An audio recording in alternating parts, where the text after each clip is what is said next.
Brian Michael and their podcast. All right, hello everyone. My name is Brian. And my name is Michael.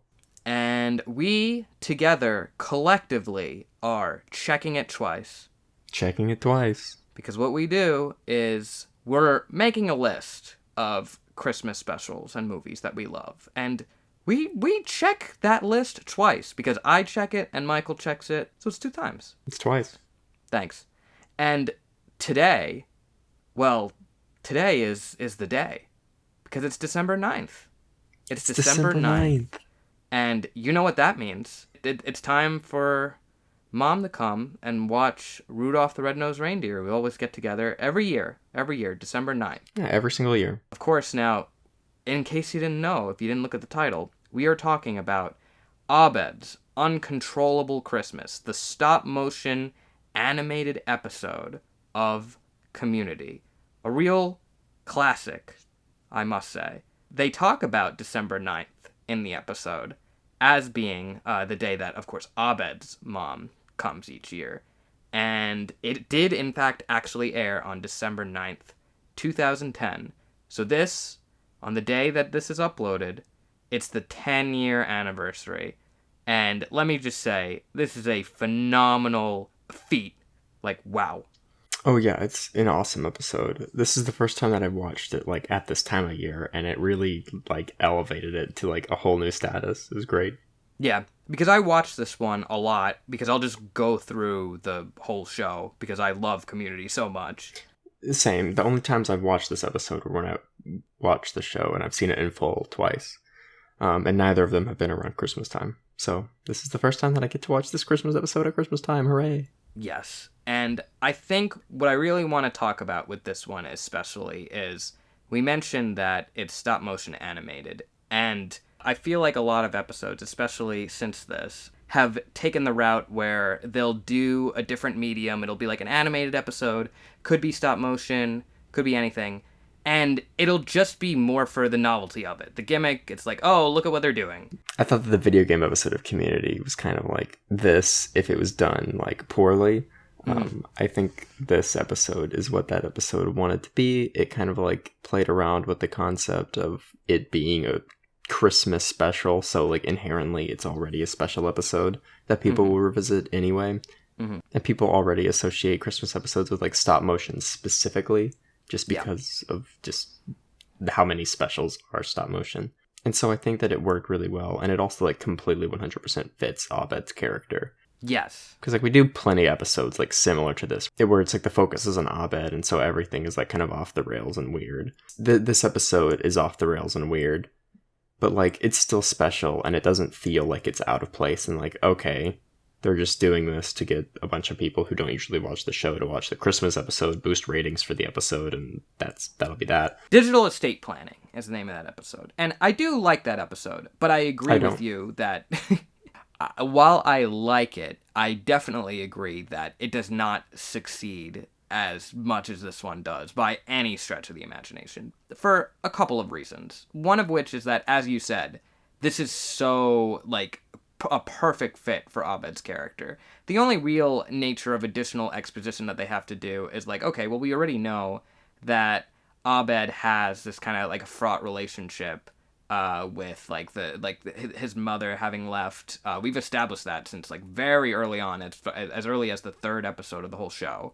So all that you have to do is establish, oh, then there's this tradition that he does each year with her, and that's just kind of something that's revealed over the course of it.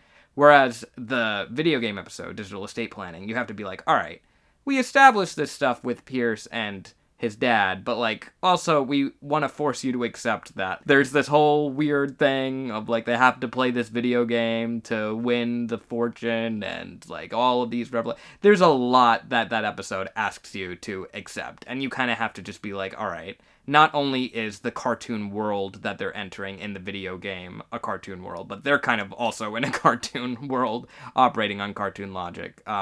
Also, it should also be mentioned, the G.I. Jeff episode, I think, as well. Interesting conceptually, but it sure asks a lot. I forgot about that one, gotta be honest. Spoiler alert, Jeff is in a coma and kind of reconnecting with his youth in a sense, because everything's like a G.I. Joe episode, but like, does Jeff care at all about G.I. Joe? Like, and they even make a joke like, oh, it's like the Chris, and everyone goes, yes, Abed, it's like your episode. Using other Community episodes that were worse to help boost this up, I think, certainly says something to the effect of how successful that it was. But I did also want to talk about a little bit of behind the scenes on how this was made, because looking at this, keep in mind, they're making a full season of primetime network television. Oh, yeah. A full 24 episodes of television. So, you kind of watch it in that context and think, how did they even do this? No, absolutely. Because, not only did they, do it, they did it, pretty phenomenally. The stop motion, looks great. It's so consistent, and all the character models look fun. And they look like the characters, and they're they move a lot. It isn't just everyone just kind of sitting in their spot on the desk. They even make a joke about it, but not only do they make the joke about it, but they just go full force in moving all the characters in weird and wacky ways. They have Jeff and a Jack in the Box, and everyone's kind of redesigned, and it just, they even have a lot of different sets. It's not just pretty oh, let's walk around this ice glacier with snow mountains everywhere. But there's an ice glacier, there's an ice cave, there's a train. I love that train. If you could believe it, no visual effects there. The rubble is actual frame by frame, no compositing. So they literally moved the train and the rubble simultaneously for real in the same frame. It's unbelievable. Yeah, it looks super cool, super intense and fun. In total, we're looking at 19 sets, 66 puppets, about 4 to 6 weeks time frame to animate, and it was apparently just 6 animators working full time. That just goes to say, it feels like they just had so much in terms of production value on this one episode in the middle of a season that probably when you're making a primetime sitcom, how much of your audience is really going to gravitate to this? So the fact that they just kind of they said, let's do it, it'll be fun. It's a potentially alienating episode. And even for the people it's not alienating, I don't think, some of the level of work that goes into this is lost on them. And yeah, I'll get into how it was done. But yeah, I just want to also say that another thing that's so great about the imagery is, of course, it's going for that Rankin Bass look, because the whole thing is about, wanting to watch Rudolph. And it's so smart because you get those, Winter Wonderland landscapes, as you said.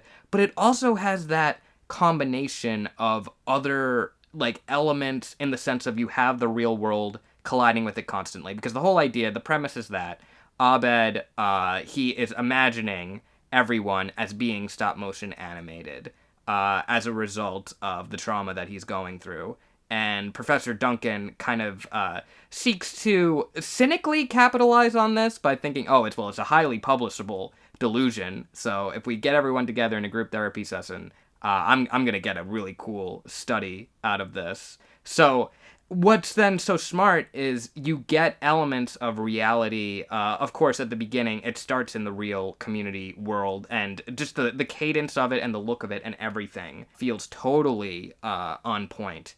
Because, obviously, they're in the swing of making these episodes, and they don't miss a beat. It feels like any episode would. It just looks really different.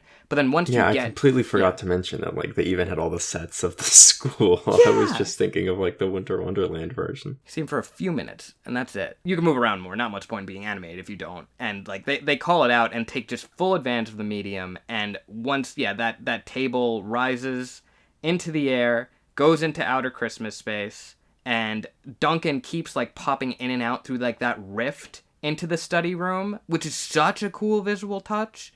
And you have that sense of just fantastical elements, whether it's brought through by Duncan just kind of riffing because he's improvising and doesn't really know exactly what to say, so he'll be I can't think of an actual Christmas thing off the top of my head, Christmas pterodactyl, or when Abed pilots the train at one point, and it's done like a spaceship going into light speed, and it's just a beautiful creative visual that is not at all the generic Winter Wonderland stop motion thing, which would be totally fine if that's all this was, because it's motivated by that. But no, it's Abed doing what he wants, and he's so sci-fi minded as well, So it just, it really, again, feels pushed by the character. All that is to say, the way that they were able to pull this off is that they needed to squeeze it into the schedule, and Dan Harmon has this friend, Dino Stamatopoulos. He's a consultant on the show, and you may also know him as Starburns on the show. What Dan Harmon had to do in order to justify making this episode was he was just like, look, well, first, Jeff Gaspin, who was the former chairman of NBC Universal,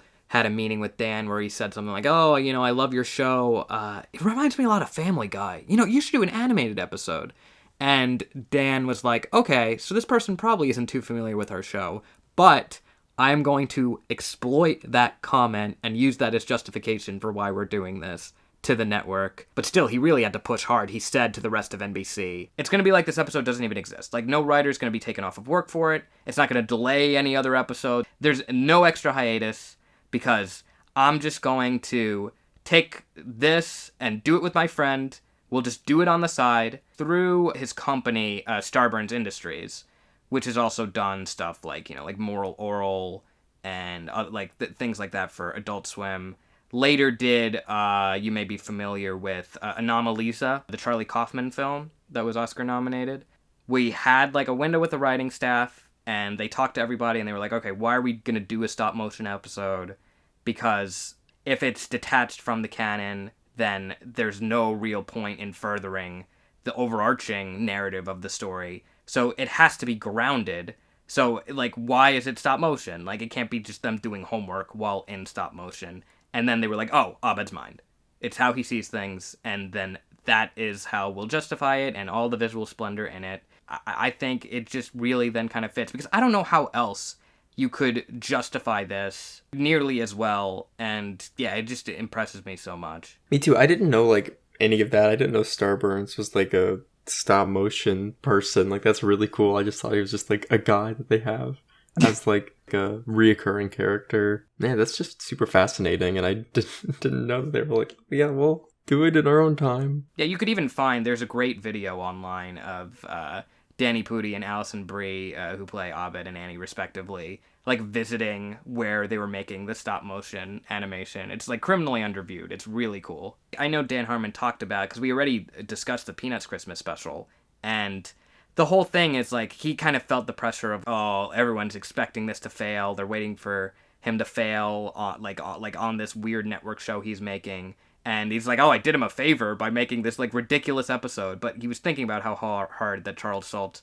fought for that Peanut special, and it being about how Christmas is depressing, and wanting to dive into that and really exploring it in a genuine way, and just kind of hearkening back to that as well. So I thought that was really cool. But back to the episode itself. What did you make of just kind of the whole structure of the journey that they go on? It feels I know after we watched it, you were that felt like 2 seconds. It didn't feel like an episode. To me, it felt like the opposite. It felt like a movie. Well, not yes. just an episode. When I say 2 seconds, I mean purely on the basis that it goes by so quickly. But yes. No, yeah, I understand what you mean. But to me, it was I looked at the time. I was oh my gosh, only half an hour went by. Wow. Yeah. Yeah.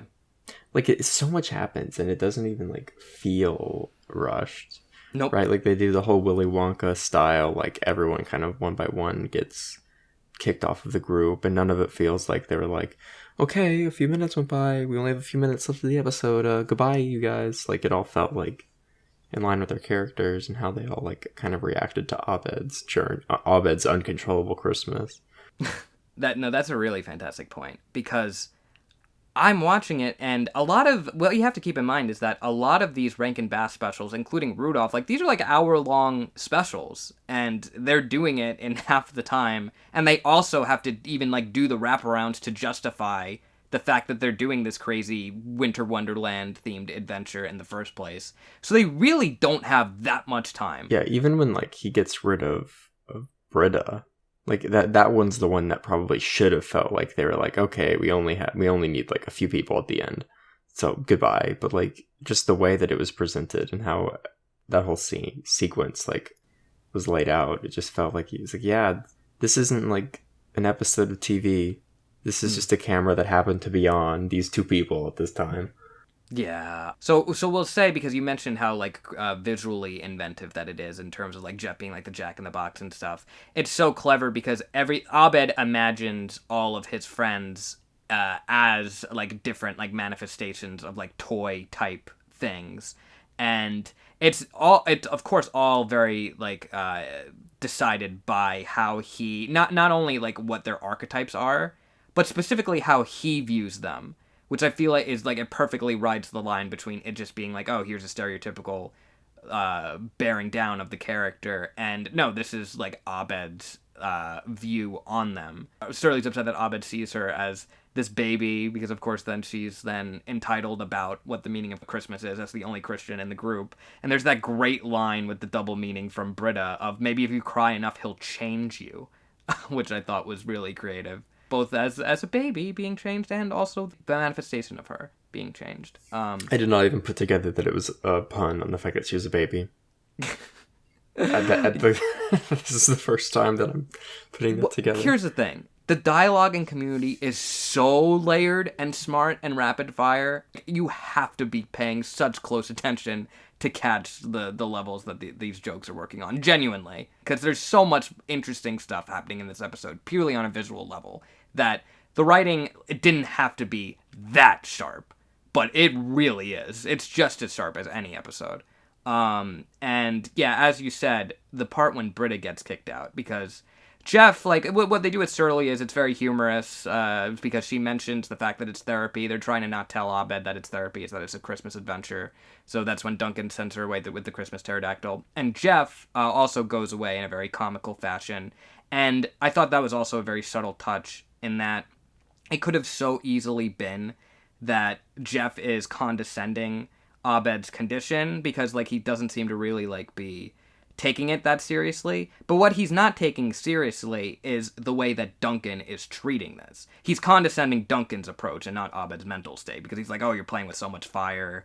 Or like when Duncan says, oh, we're going to Planet Abed, Jeff's like subtle, like, you know, it's just very, Jeff does not approve about the way that this is being handled. He even says at the beginning, like, oh, this feels safe, like, about the approach. So I thought that was smart because it didn't make him seem like a total, like, jerk, because he wouldn't be at this point in the show. But yeah, the Britta thing, that really hits emotionally, doesn't it? It does. Who do you really, like, side with on this one? Between the two of them? I mean, it's hard for me not to side with Abed, just because, like, I relate to him so much in, like, pretty much every single episode that focuses on him. So I'm just naturally more inclined, because it's like, I feel like I'm like, yeah, Abed's, like, the closer friend, so of course I'm going to, like, see his side more. I get Britta's side, too. The thing about that is, of course I agree that I relate to Abed so much. One of my favorite characters in the history of anything. I love him.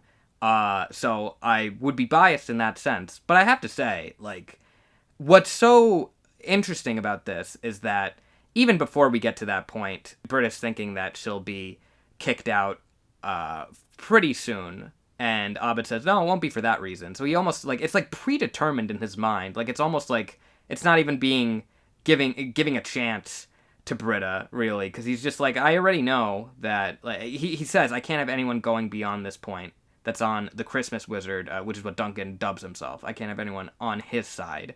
And it's the fact that he knows that Britta she's trying to therapize, as she says. But it's so grounded in that she really is like, they'll kick you out of school. Like, whenever she helps him, especially, like, you could say often that there's a motivation of trying to be like, oh, like, for her own benefit of showing that then she's, like, capable and such of being able to handle it. But that role really kind of more just falls to Duncan in this one. It feels very genuine coming from her, that she has this worry. And it, of all the times that reality is kind of broken in this episode, even, like, on a visual level with, like, the riffs into the study room and stuff, the line of, like, they'll kick you out of school just hits it the most for me. Because the stakes feel so high, but you also see where Abed's coming from, of, like, you don't have faith in yourself or friends, as the song goes, and you're like, oh, but, like, is it a delusion that should be encouraged or not? And I feel it's such like a messy message to navigate, because it could so easily become problematic or mishandled if not done in the most delicate of ways. And it's one of the best scenes in, like, the whole episode. Yeah. It feels worth mentioning as well a couple of things about Pierce, in that the whole time he's saying, like, oh, I'm staying for the cookies, but he doesn't want to go home, ultimately, because he says it's depressing there this time of year. And, yeah, like, Abed stays with Annie and Troy near the end, but at a certain point they start apprehending Duncan, actually grabbing him in real life, delinquent, as he says. But Pierce is sticking around, and I feel like it's also contextualized by the fact that earlier in this season is when Pierce loses his mom. So he, like, kind of then relates to Abed on that. And it's not something that's spelled out or anything, but I just thought that was a really nice touch. And also, we were watching this with our good friend Justin Chapman, and he pointed out that, and I never thought about this, that perhaps the reason that Pierce is being imagined as this short little teddy bear, like, I never really kind of got that before, that the short height is probably because he's in the wheelchair at this point, so he's then, you know, shorter than he would be normally. And I was like, oh, wow, that totally makes sense. I can't believe I didn't think of that. But yes, the actual ending. The meaning of Christmas is found, Michael. Finally! We've been searching for it in all these episodes to see if any of these Christmas specials could tell us what it is. And this one finally did. And you're going to find out what it is. And what is it, Michael?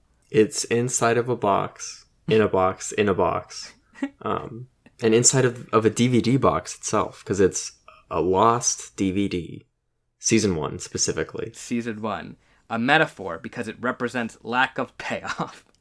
Because it is the setup, as a matter of fact. And I like what's so great about this is it could so easily just be, oh, it's like a shot taken at Lost. But it circles back around to being Abed saying, oh, well, actually, what you guys are making me realize is that the meaning of Christmas is the idea that Christmas has meaning, and it can mean whatever we want and whatever we project onto it. So it's the same way that you, like, consume Lost and you have, like, then all these theories on whatever's going on. So in the same way that it used to be about Abed being with his mom, and now it could be about being with the study group, and they can watch Rudolph together.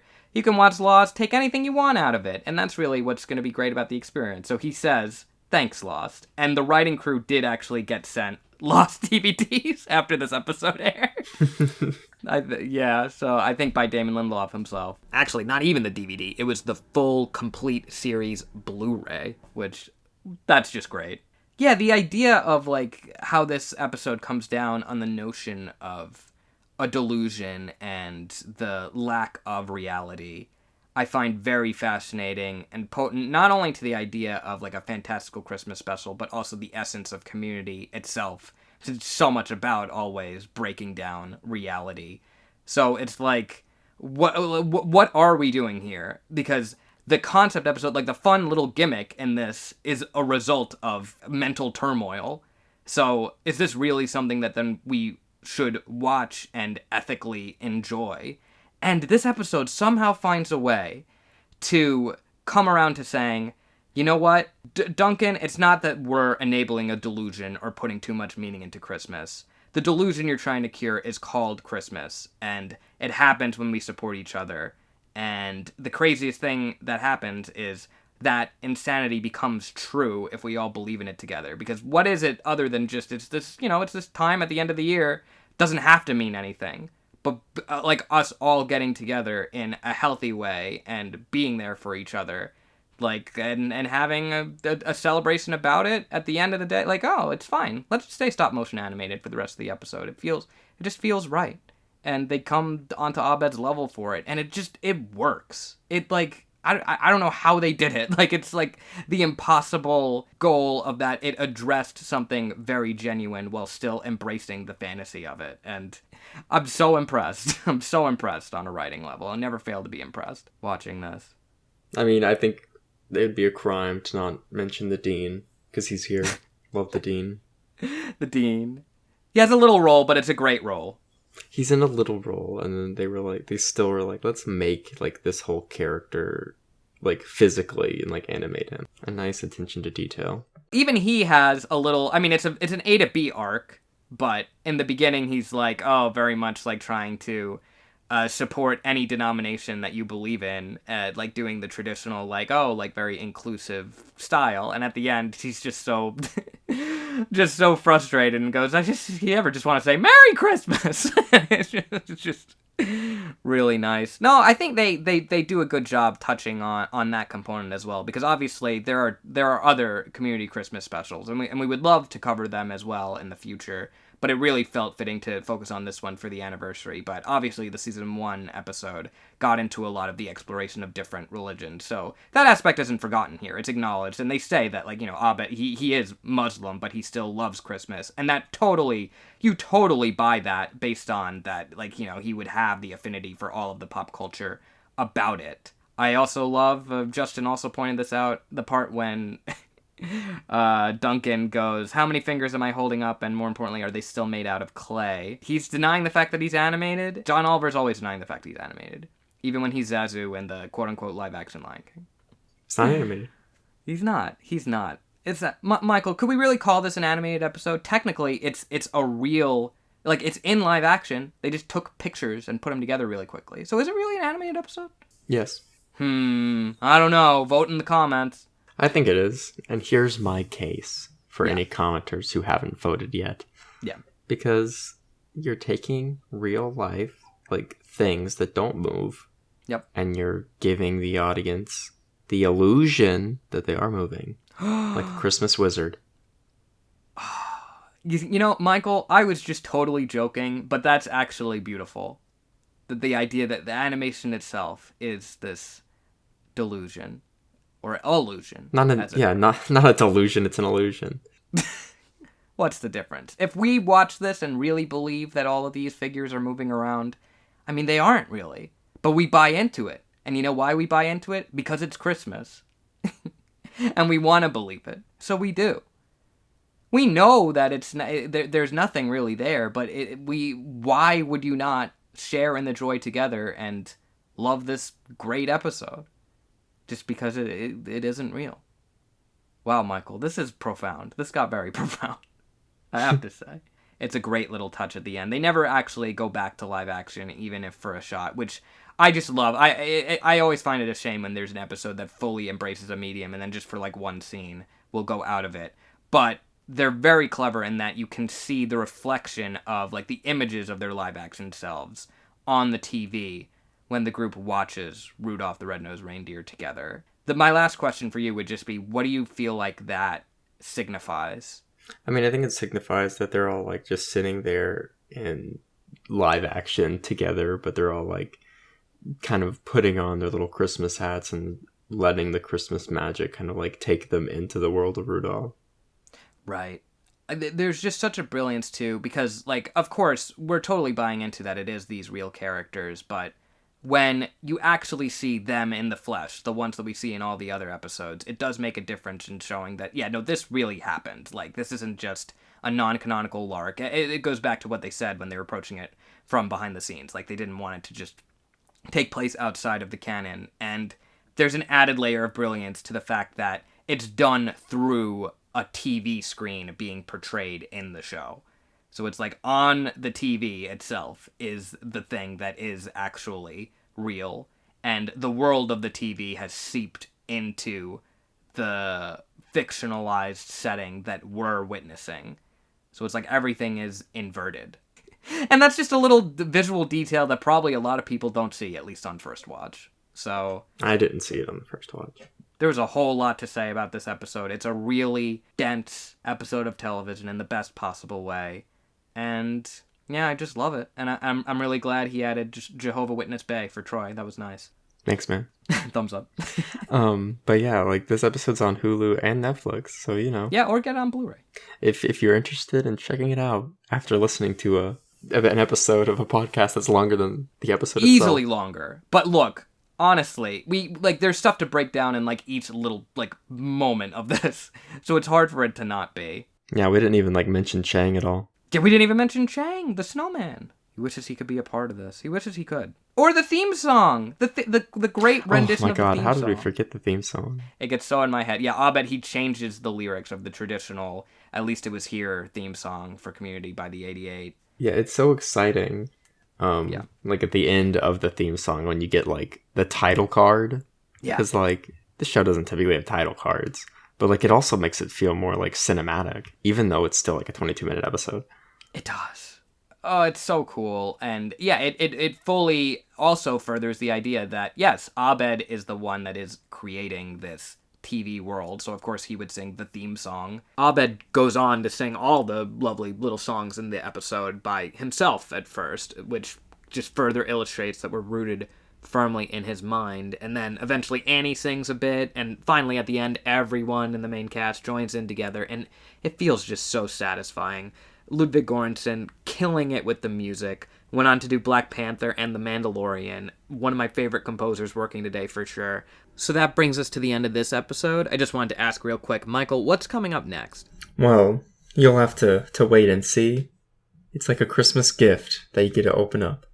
I see what you did there. Open up just like the box revealing the lost DVD in this special. Oh, Michael, what a perfectly tailored and unique original comment for this episode. Thank you, Michael. I think we covered every inch of this in thorough detail. I'm satisfied. I think we did it some justice. I certainly hope so. Bleep bloop. Bleep bloop for me too. Brian Michael and their podcast.